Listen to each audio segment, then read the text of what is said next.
Oui, troisième et dernière partie de notre émission, après Luis Fernandez et Roger Itoto, que nous remercions encore d'être passés nous voir. Retour de nos invités, Monsieur Gernot Rohr, tout d'abord, l'entraîneur, le nouvel entraîneur du Burkina Faso. Il y a M. Sangaré Sita, qui est le président de la Fédération burkinabé de football, et notre éditorialiste Mohamed Traoré. La question de l'FC, Luis Fernandez, peut-il propulser la Guinée au sommet? Vous nous répondez sur nos réseaux sociaux, mais aussi à fc@africa24tv.com. Élection à la FIFA et la Russie qui prépare le mondial 2018 sur le football international.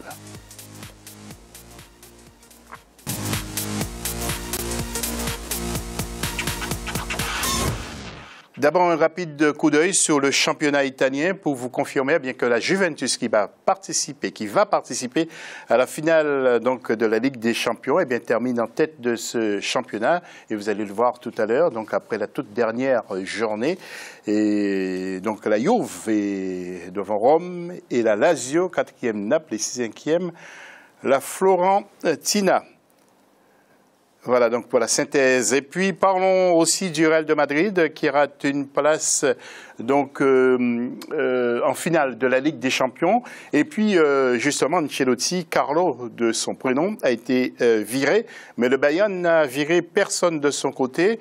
Nous allons demander à Gernot qui connaît bien ce club pourquoi justement Pep Guardiola a été gardé. Alors justement, oui Gernot, vous avez joué au Bayern. Pourquoi Pep a été gardé malgré que le Bayern n'a pas été en finale? Parce qu'en Allemagne, en principe, on respecte les contrats. Il a un contrat de 2 ans. Il n'a pas démérité. Il a fait champion d'Allemagne avec 15 points d'avance. Le jeu de l'équipe était plaisant, était spectaculaire. Un jeu offensif avec beaucoup de buts inscrits, surtout à domicile. Et c'est vrai que l'objectif de gagner au moins un deuxième titre n'a pas été atteint. Mais chaque fois, on est allé en demi-finale. En Coupe d'Allemagne, ça a été perdu à domicile contre le cours du jeu au tir au but, contre le Borussia Dortmund, qui lui a été battu par Wolfsburg en finale samedi. Mais le Bayern est allé chaque fois en demi-finale et chaque fois, il a pu y croire. Ça n'a pas été le cas. Il conserve le coach parce que dans l'ensemble, le travail était bien fait. Oui. Monsieur Sangaré, est-ce que vous suivez de près au pays, le Burkina Faso, précisément? Vous suivez de près ce qui se passe en Europe? Vous suivez surtout vos joueurs? Naturellement, en tant que passionné du football, je m'intéresse à ce qui se passe ailleurs. C'est vrai que je m'y intéresse plus s'il y a des joueurs burkinabés qui évoluent. Mais je suis, comme tout passionné de football, les rencontres sportives au plan international. Oui. Alors, Mohamed, finale Barça-Juventus avec Messi en pleine forme. On a vu encore son but pendant le week-end. Vous pensez que c'est un être humain, Messi?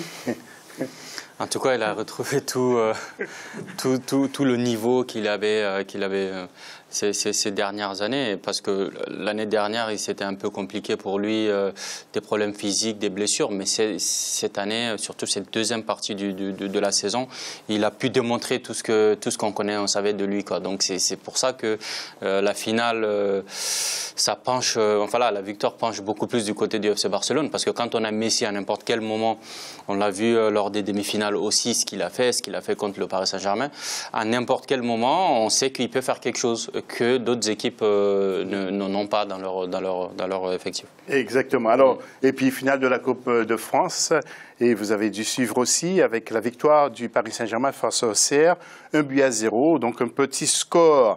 Et puis, c'est reparti pour 4 ans. La tension est montée de cran entre Platini et Sepp Blatter. Nous allons avoir des explications tout à l'heure parce que M. Sangaré Sita était sur place à Zurich pour voter, je crois. C'est ça. Il va nous dire pourquoi il a voté, j'espère. Et justement, il y a l'Afrique du Sud qui est concernée par une histoire d'argent qui aurait donné à la CONCACAF plus de 10 millions de dollars. Alors, notre éditorialiste est en ligne avec nous, Joseph-Antoine Bell. Alors, Joseph, que retenez-vous de cette élection?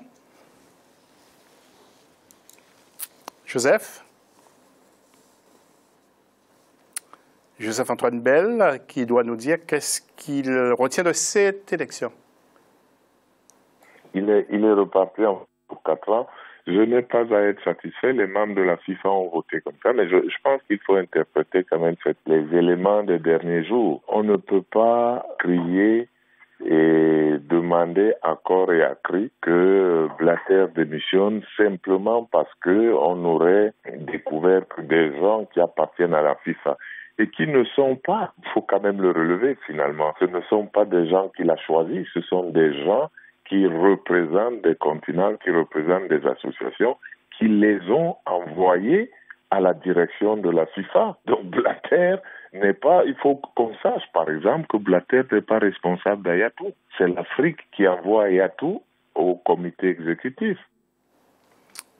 Voilà, merci Joseph. Nous allons voir du côté de la Russie, on construit pas mal les stades et puis Vladimir Poutine accuse les Occidentaux et les États-Unis. En même temps, l'Angleterre demande à organiser la Coupe du Monde de 2018. Alors, de quelle ambiance a-t-on voté, M. Sangaré Sita, le président de la Fédération burkinabé de football? Vous étiez là-bas pour voter. Vous voulez nous dire pour qui vous avez voté ou pas? Non, en principe, le vote est secret, mais bon, je pense qu'il est évident. Nous avons voté pour le président Blatter et pour une raison très simple. Le président Blatter, il a été constant. Vous savez, il a beaucoup fait pour le football mondial dans son ensemble. Et également pour notre continent, et particulièrement les projets GOL, les projets futuraux que le président de l'UEFA a semblé décrier. Il a dit que c'est pour ça que l'Afrique soutenait le président Blatter. Mais je pense que c'est une très bonne raison. Et les Africains n'ont pas à rougir puisque ça fait développer le football sur notre continent. Je dois dire que, en tout cas, nous, au Burkina, nous avons bénéficié de 2 pelouses synthétiques au niveau de notre centre technique et au niveau du stade Obi de Bobo Dioulasso. Nous en sommes très contents. Et je dois dire qu'il était opposé à un autre candidat qui, en revanche, n'était pas bien connu. Quand vous avez 2 candidats, un qui a un bilan satisfaisant, en tout cas pour la plupart des Africains, et l'autre que nous ne connaissons pas, je pense que le choix est évidemment vite fait. Par rapport au démêlé judiciaire, je pense que on le dit, et moi-même je suis juriste. Je dois dire qu'il faut quand même respecter, malgré tout ce qui s'est dit, la présomption d'innocence. Il y a des gens, et comme M. Antoine Bell, qui est un observateur très averti des choses footballistiques, l'a si bien dit, je pense qu'il faut faire très attention. C'est le président Blatter, jusqu'à présent, n'a jamais été mis en cause par qui que ce soit. Et c'est vrai, c'est les différentes confédérations qui envoient des gens. Et donc, comme je l'ai dit, jusqu'à preuve du contraire, ces gens sont présumés innocents, jusqu'à ce que la justice ait définitivement statué là-dessus. Et même s'il s'avérait qu'ils étaient effectivement coupables, je ne vois pas en quoi le président Blatter pourrait en être tenu responsable. Donc, je pense qu'il y a tous ces facteurs qu'il faut prendre en compte. Vous avez demandé dans quelle atmosphère ça s'est déroulé. Je pense que c'est dans une atmosphère vraiment un peu surréaliste. Nous ne comprenons pas du tout. Je dois dire que nous n'avons pas compris pourquoi certains ont dramatisé la situation. Parce que pour nous, les données étaient très claires. Nous avons, comme dans toute élection, 2 candidats qui se sont présentés. Et on avait à faire le choix. Okay. C'est par rapport au projet que chacun présentait. Il n'y a pas à prendre d'autres critères en considération. D'accord. Gernot, vous allez peut-être retacler Michel Platini, parce que vous l'avez déjà taclé lors de certains Bordeaux Juventus. Pourquoi il a parlé ainsi contre Blatter? Oui. Vous êtes d'accord avec lui ou bien vous... Je me pose la même question. Je pense qu'il a voulu profiter de la situation. Vous le taclez encore de nouveau ce soir? Tout le monde sait qu'il a des ambitions pour le prochain mandat, qu'il avait déjà hésité là pour se présenter éventuellement, et qu'il y avait une situation peut-être assez favorable pour quelqu'un qui veut par la suite se placer pour intervenir et un petit peu profiter de cette vague médiatique qui a été quand même terrible pour préparer sa place. Donc j'ai trouvé ça un peu... Je connais bien M. Blatter, je sais que c'est un homme très actif, très correct. Tout ce qu'il a fait en Afrique, j'en suis témoin pour avoir travaillé dans plusieurs pays africains. Ce qu'il a fait au Burkina Faso, il a fait au Gabon, il a fait au Niger, il a fait dans tous les pays africains. Et je crois savoir que le projet de l'autre côté n'était pas forcément le même. Donc que les gens votent pour quelqu'un qui les a aidés et qui va encore les aider, je trouve ça tout à fait normal. Okay. Et qu'on ne l'accuse pas des bêtises comme peut-être fait, certaines personnes, je trouve ça aussi pas normal. C'est pas lui le coupable des bêtises des autres. Okay. Il les a pas nommés, comme il a dit Joseph Fontambelle. Il est responsable des gens qu'il a nommés à la FIFA même, les employés, mais pas des élus d'ailleurs. Ok. Vous nous direz deux mots rapidement tout à l'heure du match, du rendez-vous de samedi. Mohamed, vous avez été choqué. Comment avez-vous vécu cette élection avant de retrouver pour... Non, l'élection en tant que telle, non. Il était candidat depuis un moment. Il y a eu plusieurs candidats. Il y en a certains qui se sont retirés. Et ce qui a été dommage, c'est qu'on profite de ce scandale-là pour dire qu'il faut qu'il démissionne, comme Platini l'a fait. Tout le monde sait que Platini est en campagne. Il a été opportuniste là-dessus. Il est en campagne, donc il a voulu profiter de ça pour essayer de faire sa promo et essayer de se placer pour les prochaines échéances. Par contre, par rapport à tout ce qui s'est passé, bien évidemment, ce qu'on peut peut-être reprocher à Blatter, c'est parce qu'il a une responsabilité morale sur le football mondial. Okay. Alors, quand il y a ces scandales-là, effectivement, bon, il y en a qui peuvent le titiller là-dessus, mais présomption d'innocence et aussi, surtout, que lui-même, il n'est pas cité. Donc, félicitations à lui parce qu'il n'y a personne qui est parvenu à lui déloger de sa place. OK. Monsieur Sita Sangaré ou Sangaré Sita, vous avez 30 secondes pour nous parler de ce rendez-vous de samedi. Vous appelez tous les Burkinabés, les Camerounais à venir encourager dans la bonne humeur. Et après, nous allons retrouver Gernot samedi 6 à 18h.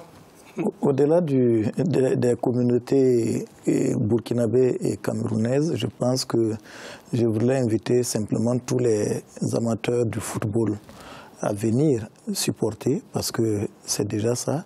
Vous savez qu'il n'y a pas de football sans supporter. Le football, c'est avant tout un jeu, un spectacle. Et pour que le spectacle, les acteurs donnent le meilleur d'eux-mêmes, il faut qu'ils soient encouragés par des gens dans les tribunes. En tout cas, je souhaite que les gens, les uns et les autres, fassent des déplacements pour encourager ces jeunes à donner le meilleur d'eux-mêmes, parce qu'ils se préparent pour une compétition d'envergure. En tout cas, sur notre continent, c'est la plus grande des compétitions. Et il faut les encourager pour qu'ils soient très bien préparés. Tout à fait. Gernot, avec les Charles Caboret, Alain Traoré, Pitroipa, ils seront tous là? Oui, ils seront là, presque tous. Il manquera Kofi ou ceux qui jouent encore dans les championnats qui n'ont pas fini. Mais on aura ces joueurs-là que vous avez cités. Il y aura aussi en face de moi un ami qui s'occupe de l'équipe camerounaise, Volker Fink, qui a été reconduit, qui a rajeuni l'équipe et qui a aussi une équipe en train de se reconstruire, de se relancer après la CAN. Et nous, on a envie de dynamiser notre équipe, on en a parlé tout à l'heure, et de se préparer pour notre match à Ouagadougou le 13 juin à 18h contre les Comores. Voilà, samedi, ça va être la fête à 18h à Colombes, stade Yves du Manoir. Franchement, merci Gernot d'être passé. Vous êtes quelqu'un que j'apprécie beaucoup pour avoir été un grand footballeur. Monsieur Sangaré Sita qui a eu le plaisir d'accueillir Africa 24 dans son hôtel un jour à Paris, avec beaucoup de plaisir et beaucoup de bonheur. Je tenais à vous remercier aussi pour votre gentillesse. Le plaisir était pour moi d'être sur une si grande chaîne. Merci. Merci beaucoup. Merci à Mohamed Traoré qui est toujours avec nous pour analyser avec bien sûr beaucoup de rigueur cette actualité sportive et du football. Merci messieurs. Bonne soirée sur Africa 24. Dans quelques instants, un nouveau journal. À très vite. À lundi prochain.